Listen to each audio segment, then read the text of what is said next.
మరణము నన్నేమి చేయలేదు, పరిస్థితి నన్నేమి చేయగలదు. ఎక్కడికి వెళ్ళాలన్నా పెద్దల కాడనే వెళ్తాడు. కానీ ఎక్కడికి పెద్దల కాడ వెళ్ళడంటే ఎక్కడికి వెళ్ళు? ప్రార్థనకి రావటం, ప్రార్థనకే వస్తాడు. ఇక్కడ గొట్ట ఒకటి ఉందేమో, ఇక్కడ అమ్మగారు ప్రార్థన చేయడం మొదలెట్టిన తర్వాత అక్కడ కొంగుడికి వెళ్ళి కొట్టడం మొదలెడతాడు. అదేదో పాట ఉండేదండి, నాకు గుర్తులేదు కానీ ఆ పాట. ఇక్కడ అయ్యా గారు డప్పు కొడుతుంటే ఇంటికాడ కొంగుడికి వెళ్ళి కొడతారట. అంటే ప్రార్థన టైంలోనే మనం అన్నీ చెయ్యాలి. శుభ్రంగా తలార స్నానం చేసి, స్నానం పూలు కంగారుగా చేస్తారంటే కంగారుగా ఏముండదు, రామొక్క కంగారు ఏముంది, ఉంటారులే మన కోసం వాళ్ళు ఎంత పోతే ఎవడుంటాడు అన్నట్టుగా. ఏమండి ఎంత తీరువాడిగా నడుచుకుంటూ వస్తారో ప్రార్థనకి ప్రాటలు అయిపోతుంటాయి. ఎవడి కోసం? మన కోసం ఆగపోతే ఎవడి కోసం ఆగుతారా అన్నట్టు కదండి. దేవునికి స్తోత్రం. వాక్యం చెబుతుంది, నువ్వు దేవుని మందిరానికి వచ్చినప్పుడు పెందల కడనే రావాలి, అలవాటు చేసుకోవాలి. ఎందుకు అవ్వండి సమయానికి టైం పనులు అవ్వంటే నువ్వు ఒప్పుకో, అస్సలు ఒప్పుకో. ఎందుకంటే ఒకవేళ మీరు ఎవరైనా కూలి పనికి వెళ్ళే వాళ్ళు ఉన్నారు అనుకోండి, ఎన్ని గంటలకు వెళ్తారు? గుత్త పని, ఉడుపులు లేకపోతే కోతలు వచ్చిన తర్వాత గుత్త పనులు పెడతారు. ఎన్ని గంటలకు వెళ్తారు? నాకు తెలిసి కొంతమంది 4 గంటలకు వెళ్ళిపోతారు. 3 గంటలు చూసి అన్నలు వండుకుని క్యారేజీలు ఎట్టుకుని వెళ్ళిపోతారు 4 గంటలకి. ఆవిడ వెళ్ళాలి, ఎన్ని గంటలకు బయలుదేరుతారు కదండి. టైం కుదరదు అంటారు, తప్పు. పనులు అవ్వట్లేదు అంటే తప్పు, అయిపించుకోవట్లేదు నువ్వు అంతే, పనులు ముగించుకోవట్లేదు నువ్వు అంతే. కారణం ఏంటంటే దాని మీద ఉన్నంత శ్రద్ధ, దాని మీద ఉన్నంత భక్తి, దాని మీద ఉన్న మనస్సు ప్రార్థన మీద లేదు. ప్రార్థనకి వెళ్ళాలనేటువంటి తాపత్రయం లేదు, ప్రార్థనలో కూర్చోాలనే తాపత్రయం లేదు, మందిరంలో కూర్చోాలనే తాపత్రయం లేదు. మందిరానికి ప్రార్థనకే సమయానికే వెళ్ళాలి, పెందల కడ వెళ్ళాలి, మందిరంలో ఉండాలి అన్న తాపత్రయం లేదు. దావీదుకున్నటువంటి తాపత్రయం లేదు. దావీదు అంటాడు, ఎవడైనా వచ్చి మందిరానికి వెళ్దామంటే నాకు ఎంతో సంతోషమో కలుగుతుందంటే ఉంటారు రెండులో. ప్రియమైన దేవుని బిడ్డలారా, అలాంటి తాపత్రయం లేదు. ఏదో ఒక అరగంట కూర్చుంటే అమ్మయ్యా ఈ వారానికి నాకు ఆరాధన పని అయిపోయింది అనుకోండి. అసలు జరిగే ఆరాధన 1.5 2 గంటలు జరుగుతుంది. ఆ 2 గంటలైనా సంపూర్ణంగా కూర్చుంటావు అంటే సంపూర్ణంగా కూర్చో. పోను కూర్చున్న దానివైనా కుదురుగా కూర్చుంటావు అంటే పక్కన గిల్లుకోవడానికి 5 నిమిషాలు సరిపోతావు, అరగంట సరిపోదు కదండి. దేవునికి స్తోత్రం. ప్రియమైన దేవుని బిడ్డల జాగ్రత్తగా వినండి. ప్రియమైన దేవుని బిడ్డల పెందల అక్కడనే దేవుని మందిరాన్ని రావడం అలవాటు చేసుకోవాలి. సమయానికంటే ముందుగా దేవుని మందిరంలో ఉండడానికి అలవాటు చేసుకోవాలి. 11 గంటలకు ప్రార్థన అంటే షార్ప్ 11 గంటల ముందుగానే, ప్రారంభ ప్రార్థనకు ముందే మందిరంలో ఉండటం నేర్చుకోవాలి. అది ఆశీర్వాదం, అది దీవెన, అది వాక్యానుసారమైనది. వారినే దేవుడు అంగీకరిస్తాడు, వారే క్రమశిక్షణ కలిగిన వారు అవుతారు. దేవునికి స్తోత్రం. క్రమశిక్షణ ముఖ్యం, నువ్వు రావడం ముఖ్యం కాదు. క్రమశిక్షణగా రావడం, క్రమశిక్షణ కలిగి ఉండటం ముఖ్యం, క్రమశిక్షణలో జీవించడం ముఖ్యం. నా మాట అర్థమవుతున్న వారు దేవునికి స్తోత్రం చెబుతాం. హల్లెలూయా. ధోనిలో వాళ్ళ కడుక్కున్నారంటే యేసు ప్రభువు అడిగారట, సిమోను నీ ధోని కావాలయా? ఒకసారి ఇక్కడ వాక్యం చెప్పుకోవడానికి అవకాశం లేదు, అందరి మీద పోతున్నారు. నేను ధోనిలో కూర్చుని వాక్యం చెప్తే వాళ్ళు ప్రజలు చక్కగా వింటారు. నీ ధోని కావాలయా? నీ ధోని ఇస్తావా అని అడిగితే సీమోను మరు మాట్లాడకుండా ధోని ఇచ్చాడు. ధోని ఇవ్వడమే కాదు, ధోనిలో తాను కూడా కూర్చున్నాడు. ఎందుకు ఇంత ఆశ్చర్యంగా చెప్తున్నానంటే, రాత్రంతా కష్టపడినటువంటి సీమోను, ఒక్క చేప కూడా దొరకనటువంటి సీమోను, కష్టానికి ఫలితం దొరకనటువంటి సీమోను, మనసులో అనేక వేదనల చేత ఉన్నటువంటి సీమోను, శరీరం అలసిపోయినటువంటి సీమోను, నిద్రలో వస్తున్నటువంటి సీమోను, నిద్ర లేకుండా రాత్రంతా ప్రయాసపడినటువంటి సీమోను, ఇక కాసేపు ఇంటికి వెళ్ళి నిద్రపోదామనుకున్నటువంటి సీమోను, హలో ఏం చేస్తున్నాడు? ఇప్పుడు యేసయ్యకు దోనిచ్చి యేసయ్యతో పాటు దోని కదలకుండా పట్టుకున్నాడు. దేవునికి స్తోత్రం. ఒకవేళ మనముగాక సీమోను స్థానంలో ఉంటే మనం ఏమంటాం? దోని లేదు, గీని లేదు, నోర్వై, నీకేం తెలిసియా? రాత్రి అంతా కష్టపడ్డాం, రాత్రి అంతా ప్రయాసపడ్డాం, ఒక్క చేప కూడా పడలేదు. మీకు విషయం చెప్తాను, జాగ్రత్తగా వినండి. ఒకవేళ చేపలు పడుంటే సీమోనుకు అంత బాధ ఉండకపోను. ఎందుకంటే కష్టానికి ఫలితం దొరికితే మనసుకు నెమ్మది కలుగుతుంది. పొద్దున్నే సాయంకాలం వరకు పని చేస్తారు. మీరు పని చేసిన వెంటనే సాయంకాలం మీ జీతం మీకు ఇచ్చేయడానుకోండి, పొద్దునుంచి పడ్డ కష్టం అంతా మర్చిపోతాం. అసలు ఏం గుర్తురదు. ఇంక వెంటనే ఏం గుర్తొస్తుంది? ఇంటికి నూనె పట్టుకెళ్దామా, బియ్యం పట్టుకెళ్దామా, పిల్లలకు పప్పులు పట్టుకెళ్దామా, ఇది గుర్తొస్తుంది. ఎవరికి? ఆడవాళ్ళకి. మగవాళ్ళకి ఏం గుర్తొస్తుంది? యువతల బడ్డీకి వెళ్దామా, బొమ్మ యువతల బడ్డీ దగ్గరికి వెళ్దామా, బొమ్మ అవతల బడ్డీ దగ్గరికి వెళ్దామా, లేకపోతే వాన్పిల్లి వెళ్దామా? ఎందుకు? దేవునికి స్తోత్రం. మంచోళ్ళు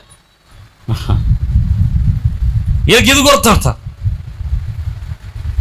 చూడండి, బైబిల్లో మాట ఉంటుంది, చూపించరు కానీ ముగిస్తాను నేను.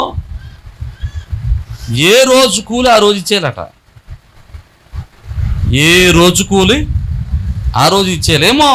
నీ దగ్గరికి పనికి వచ్చినాడు ఎంత కష్టపడుతున్నాడంటే, ఏ ఆశతో కష్టపడుతున్నాడో, ఏ ఆలోచనతో కష్టపడుతున్నాడు, తనకి ఏ అవసరం ఉందో, ఏ అవసరం వచ్చి నీ దగ్గర ప్రయాసపడుతున్నాడో, వాడు కూలి బిగబెడితే, వాడు ఏడిస్తే నీకు శాపం.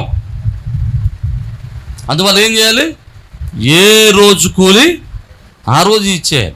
నాకు తెలిసిన కొంతమంది ఉన్నారు, సంవత్సరాలు అయినా కూలి ఇవ్వలేదు. ఇంకా ఉన్నారు. మనకి దేవునికి ఇష్టం. మీరు నవ్వుతున్నారంటే అర్థం ఏంటంటే ఉన్నారని అర్థం. దేవునికి మహిమ కలుగును గాక. అదేం వాళ్ళకి జయకరం కాదండి. కూలీలు బిగబెట్టడం జయకరం కాదు, అది ఆశీర్వాదకరం కాదు, దీవెనకరం కాదు. నా మాటలు అర్థమైతే దేవునికి స్తోత్రం. ఏ రోజు కూలి డబ్బులు ఆ రోజు దగ్గర ఇవ్వగలిగితేనే పని చేయించుకోండి, లేకపోతే పని చేయించుకోవద్దు. రేపిస్తాను, మాపిస్తాను, ఇల్లు ఇస్తాను, అమ్మతలు ఇస్తాను, సందాలు ఇస్తాను, సాయంకాలం ఇస్తాను అనొద్దు. ఇది వాక్యం చెబుతున్న మాట, నాదే కాదు. ఆ కష్టపడేటువంటి సీమోనుకు ఫలితం దక్కపోవడం వల్ల మనసులో వేదన ఉంది. మనసులో వేదన ఉండటమే కాదు, శరీరము కూడా అలసిపోయి సొలసిపోయి ఉన్నాడు. అయినప్పటికీ సీమోన్ అంటాడు, అయ్యా నేను దోణి ఇస్తాను, దోణితో పాటు నేను కూడా వస్తాను. దేవునికి స్తోత్రం. ఆ దోణి మీద అతని దోణి మీద కూర్చుని నిద్రట్లేదు. అయ్యా రాత్రి అంతా అలసిపోయింది ఆయన, మరి కాసేపు నిద్ర అవుతాను, నువ్వు వాక్యం చెప్పేసుకో, నేను నిద్ర అయిన తర్వాత వెళ్ళిపోయేటప్పుడు నేను లేపి వెళ్ళిపో, నా దోనికి తీసేసుకుంటాను అనలే. దేవునికి స్తోత్రం. రాత్రంతా ప్రయాసపడిన సీమోను దేవుని వాక్యం చెప్పేటప్పుడు నిద్రపోకుండా వినగలిగాడు. దేవునికి స్తోత్రం చెప్పాడు. రాత్రి అంతా నైట్ డ్యూటీ చేసిన ప్రార్థనలో ఏం రాలేదు మనకే. రాత్రంతా ఇక్కడి నుంచి ప్రార్థన చెల్లిన పడుకుంటాం, పొద్దున్న 9 గంటలకు ఇస్తాం, అయినా కానీ 11 గంటల ప్రార్థనకు వస్తే ఇక్కడ మళ్ళీ దేవునికి స్తోత్రం. మంచోళ్ళు, ఎంత మంచోళ్ళో మీరు. ఓ కునికేసేయాలి కదండి. అల్లెలు చెప్పినప్పుడు లేచి అయిపో అల్లెలుయా అని అంటుంటారు. వీళ్ళకి అల్లెలు గుర్తుంటాయి, ఇంకేం గుర్తుండదు. ఇక వీళ్ళు ఏం వాక్యం చెప్పారంటే అల్లెలు చెప్పారంటారు. నా మాట అర్థమైతే దేవునికి స్తోత్రం. హల్లెలూయా. ప్రియమైన దేవుని బిడ్డలారా, సీమోను కష్టపడ్డాడు, ప్రయాసపడ్డాడు, అలసిపోయిన ప్రాణంతో యేసయ్య పనిలో సహకరించాడు, సువార్త పనిలో సహకరించాడు. తన దోణి ఇవ్వడమే కాదు, దోణి కదలకుండా పట్టుకున్నాడు. యేసుప్రభు వారు అంటాడు, తన వాక్యం అయిపోయిన తర్వాత ఆయా దోళ్ళు లోపలికి నడిపించు, వలై అన్నాడు. అప్పుడు అంటాడు, ప్రభు రాత్రంతా కష్టపడ్డావు, ఒక్క చేప కూడా పడలేదు, అయినా నీ మాట చెప్పున వలేస్తాం. దేవునికి స్తోత్రం. అయినా నీ మాట చెప్పున అంటే దాని అర్థం ఏంటో తెలుసా? అయ్యా, మేము చేపలు పట్టేవాళ్ళం, మాకు చేపలు ఎక్కడ పడతాయో తెలుసు. మీరు బోధకులు,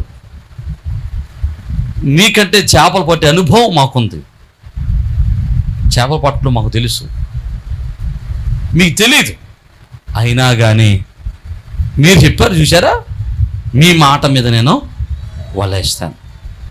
అయ్యా, మా తాతల ముత్తాతల దగ్గర నుంచి మేము చేపలు పట్టేవాళ్ళం, మాకు అనుభవం ఎక్కువ, చేపలు పట్టడంలో అనుభవం ఎక్కువ, మాకు తెలుసు చేపలు ఇప్పుడు పట్టాలో.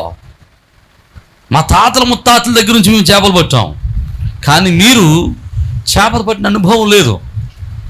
మీరు వృత్తిరీత్యా మీ తల్లిదండ్రులు ఏం వృత్తి చేసేవారు? ఏ వృత్తి చేశారు యేసుప్రభు వారి తల్లిదండ్రులు? వడ్రంగి పని చేశారు. అయ్యా, వడ్రంగి పని చేసేవానికి చేపలు పట్టడం గురించి ఏం తెలుస్తుందయ్యా? మీకు తెలీదు. అయినా కానీ, నా మాట వినాలి, అర్థం అవ్వాలి.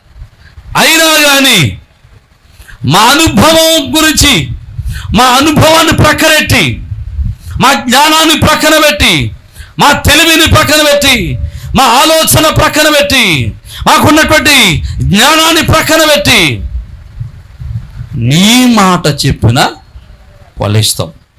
మా అనుభవం చెబుతుంది ఇప్పుడు చేపలు పడవు, మా జ్ఞానం చెప్తుంది ఈ సమయంలో వలేస్తే చేపలు దొరకవు, ఇది సరైన సమయం కాదు, ఇది సరైన స్థలం కాదు. మా అనుభవం చెబుతుంది, మా సాంప్రదాయం చెబుతుంది, మా బతుకులు చెబుతున్నాయి ఇది సరైన స్థలము కాదు, సరైన సమయము కాదు, ఈ సమయంలో ఈ స్థలములో చేపలు దొరకవు. మా అనుభవాన్ని, మా జ్ఞానాన్ని, మా తెలివితేటల్ని ప్రక్కన పెట్టి నీ మాట చెప్పిన మేము వలేస్తాము అని చెప్పి వాళ్ళు వలయటం మొదలెట్టారు. దేవునికి స్తోత్రం. ఎప్పుడైతే వాళ్ళు వలేశారో అక్కడ రాస్తాడు, విస్తారమైన చేపలు దొరికాయట. ఆమేన్, హల్లెలూయా. చేపలు పడ్డమే కాదు, వలలేహంగా పిగిలిపోతున్నాయట. దేవునికి స్తోత్రం చెబుదాం. హల్లెలూయా. ఏకంగా పక్కన ఉన్న వాళ్ళు పిలిచి, రెండు దోణులు పిలిచి, రెండు దోణెల నిండా కూడా చేపలు పట్టారట. నమ్మిన వాళ్ళు దేవునికి స్తోత్రం చెప్పండి. హల్లెలూయా. సీమోను ఒక్కడ కష్టం, ఇప్పుడు ఎన్ని దోణెల నిండా? 2 దోణెల నిండా. ఆమేన్, హల్లెలూయా. ఈరోజు నీ మాట చెప్పరామండి ప్రియమైన దేవుని బిడ్డలారా, నా మాట చెప్పడండి. యేసు వారి మాట మీద నిలబడి, యేసు వారి మాట విని, యేసు వారి మాట నమ్మి చేపలు వల వేసినటువంటి సీమోను విస్తారమైన చేపలు పట్టగలిగాడు. హల్లెలూయా.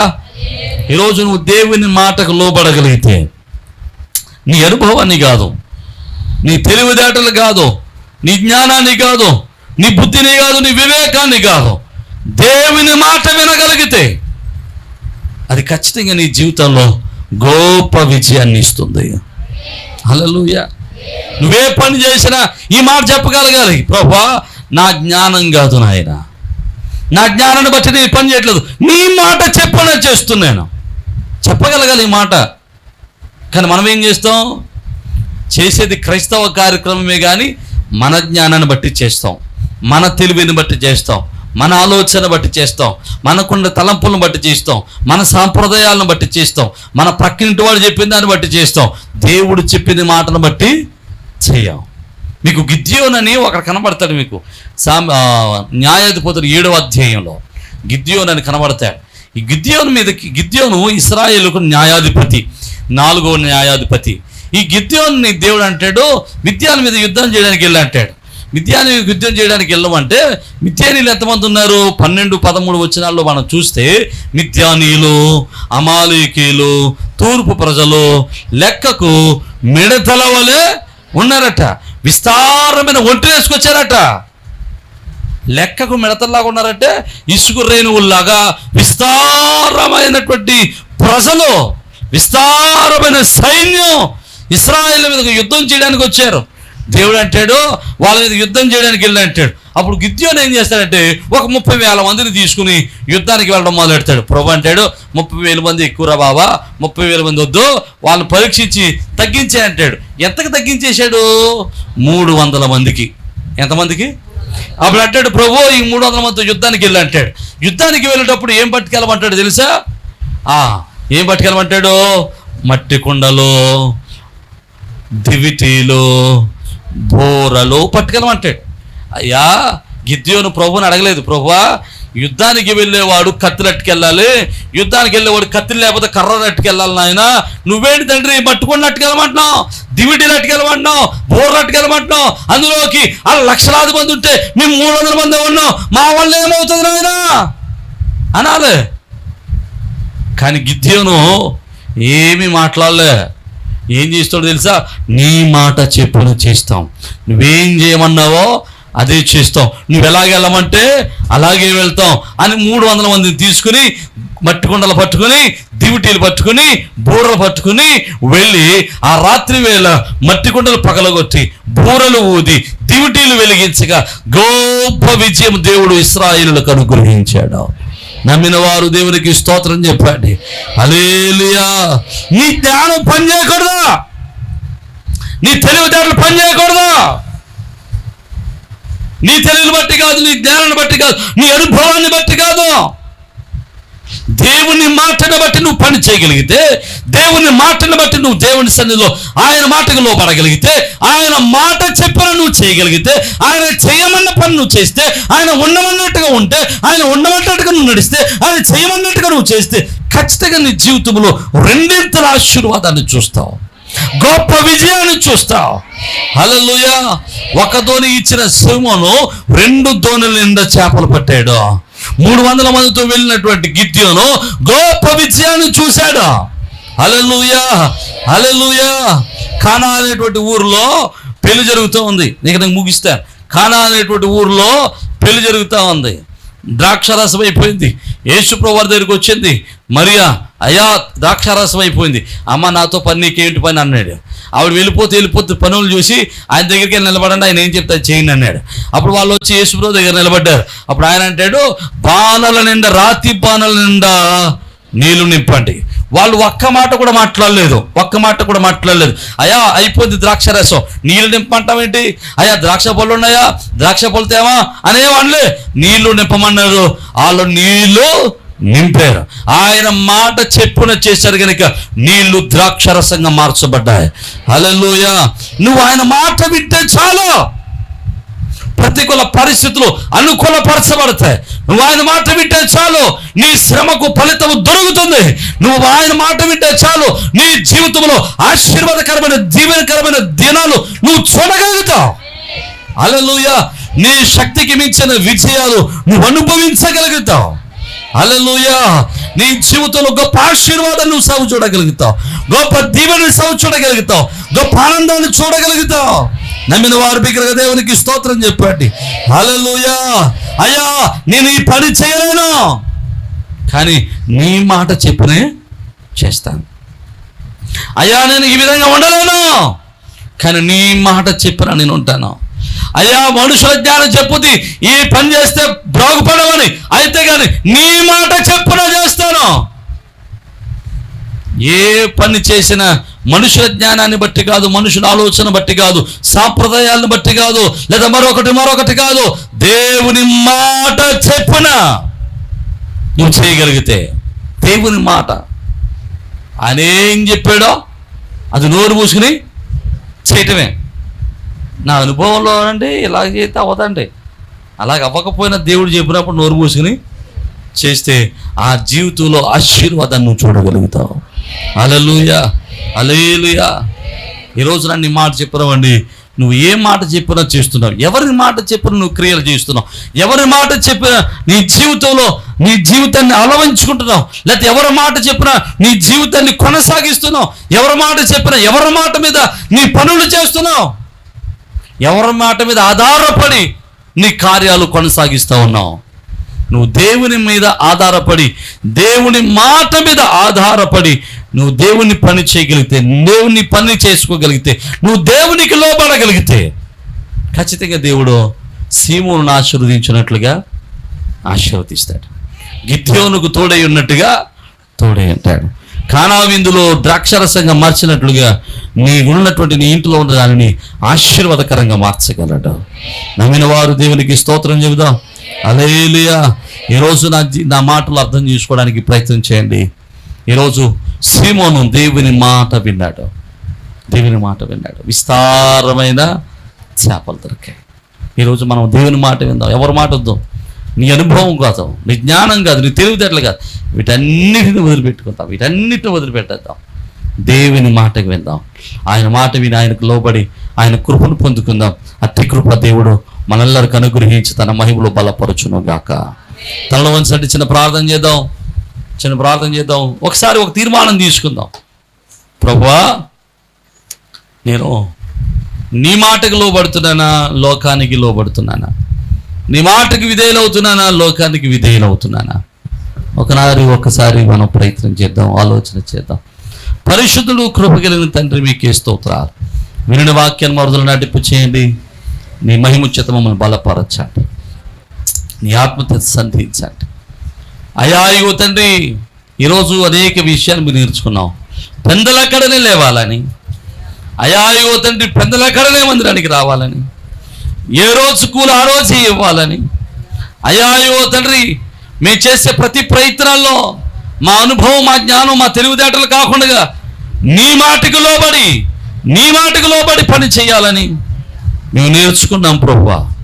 అయా యువతటి జ్ఞానం మాకు దయచేయండి. సీమోను నీకు లోబడినట్లుగా మేము మీకు లోబడి మనస్సు మాకు దయచేయండి. సీమోను మీకు విధేయులైనట్లుగా మేము కూడా మీకు విధేయుడమవునట్లు కృప చూపించండి. నీ మహిమలో బలపరిచి ఆదరించమని అయా వాక్యం విన్న ప్రతి కుటుంబాన్ని దర్శించండి. వారి అవసరాలు తీర్చండి. వారి కుటుంబంలో మీ అద్భుతమైన కార్యాలు జరిగించమని సమస్తాన్ని మీ చేతులకు అప్పగిస్తూ యేసు పరిశుద్ధ నామమును బట్టి మిమ్మల్ని స్తుతించి వేడుకొనుచున్నాము మా పరమ తండ్రి, ఆమేన్. అందరికీ షలోమ్. ప్రభునందు ప్రియ సజీవ స్వరం అనేటువంటి యొక్క వర్తమానాన్ని వింటున్నటువంటి మీ అందరికీ ప్రభునామమును బట్టి శుభాలు. మీ గృహాలలో మీతో కలిసి ఈ విధంగా ప్రభువును ఆరాధించడానికి ప్రభు ఇచ్చిన సమయాన్ని బట్టి ప్రభువుని స్తుతిస్తూ ఉన్నాను. ప్రతిదినం మీరు వీక్షిస్తున్న ఈ వర్తమానాలను బట్టి మీరు ఆశీర్వదింపబడుతున్నారని మేమెంతగానో ప్రభునందు ఆనందిస్తూ ప్రభువును స్తుతిస్తూ ఉన్నాం. మీరు ఇస్తున్నటువంటి ప్రతి మెసేజ్, లేకపోతే మీరు ఇస్తున్నటువంటి ఈ యొక్క ప్రోత్సాహం దేవుని పనులు మమ్మల్ని ఎంతగానో బలవంతులు చేస్తూ ఉంది. కనుక మీరు ఈ వర్తమానాల చేత ఆశీర్వదింపబడుతున్నట్లయితే ఇంకా అనేక మందికి ఈ వర్తమానాల్ని పరిచయం చేయండి. అలాగే ఈ వర్తమానాల చేత మీరు ఆశీర్వదింపబడుతున్నట్లయితే తప్పనిసరిగా ఈ యొక్క పరిచర్యలో మీ వంతు సహకారాన్ని, భాగస్వామ్యాన్ని పంచుకోవాలని ప్రభు పేరట మిమ్మల్ని ప్రేమతో ఆహ్వానిస్తూ ఉన్నాం. చాలామంది అడుగుతూ ఉన్నారు, అయ్యా మేము ఈ పరిచర్యలు ఎలా పాలుభాగస్తులం కావాలి అని. చాలా సంతోషం. దేవుడు మీకు ఇచ్చిన భారాన్ని బట్టి ప్రభునందు ఆనందిస్తూ ఉన్నాను.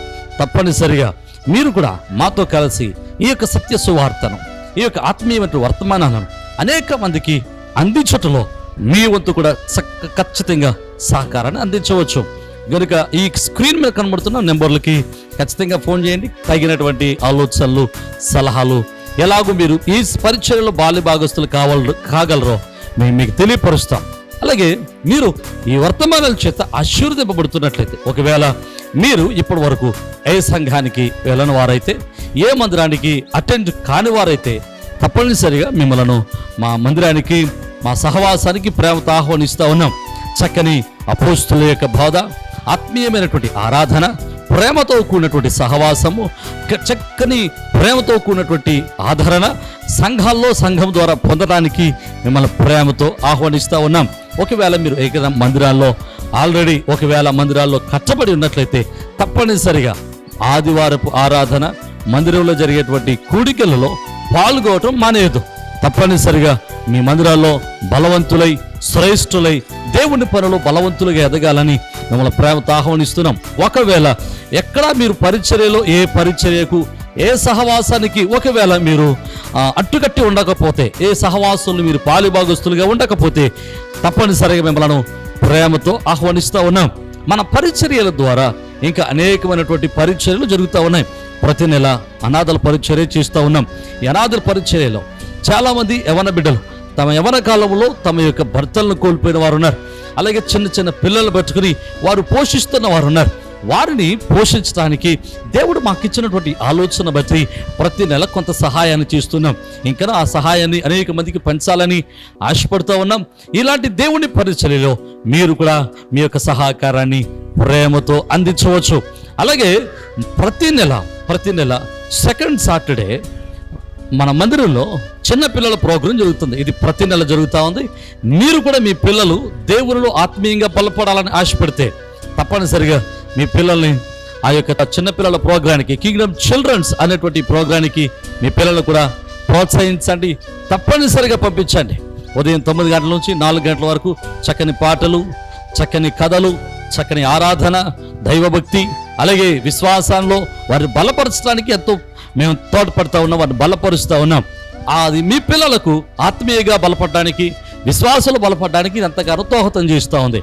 తప్పనిసరిగా ఈ పరిచర్యలో మీరు కూడా పాలిభాగస్తులై ఉండాలని ప్రభు పేరిట మనం చేస్తున్నాం. అలాగే ఇండియా ప్రేయర్ లీగ్ అనేటువంటి ఒక ప్రార్థనా సహవాసాన్ని నడిపిస్తూ ఉన్నాం. మిమ్మల్ని కూడా ప్రేమతో ప్రార్థనా సహవాసంలోనికి ప్రేమతో ఆహ్వానిస్తూ ఉన్నాం. తప్పనిసరిగా మీరు ఫోన్ చేయండి, తగిన విషయాలన్నీ మీతో పంచుకుంటాం. అలాగే మీరు ఒకవేళ యూట్యూబ్ ద్వారా వాక్యాన్ని విన్నట్లయితే, ఒకవేళ ఈ వాక్యం ద్వారా, ఈ వర్తమానాల ద్వారా మీరు ఆశీర్వదింపబడిన వారైతే ఖచ్చితంగా ఈ యొక్క వర్తమానాలు అనేక మందికి పరిచయం చేయండి. ఈ యొక్క వర్తమానాలని మీరు అనేక మందికి పరిచయం చేసి ఈ యొక్క పరిచర్యలో మీరు కూడా తప్పనిసరిగా పాలుభాగస్తులు కావాలని, పరిచర్యలో మీరు కూడా తప్పనిసరిగా చేతులు కలిపి దేవుని యొక్క రాజ్య వ్యాప్తిలో ప్రయాసలో మీరు కూడా మాతో కలిసి రావాలని ప్రేమతో ఆహ్వానిస్తూ ఉన్నాం. ఒకవేళ మీరు రావాలి అనుకుంటే తప్పనిసరిగా మీ విషయాలు మాకు తెలియపరచండి. మీ కొరకు, మీ కుటుంబాల కొరకు, మీ బిడ్డల కొరకు మేము అనునిత్యం ప్రార్థన చేస్తున్నాం.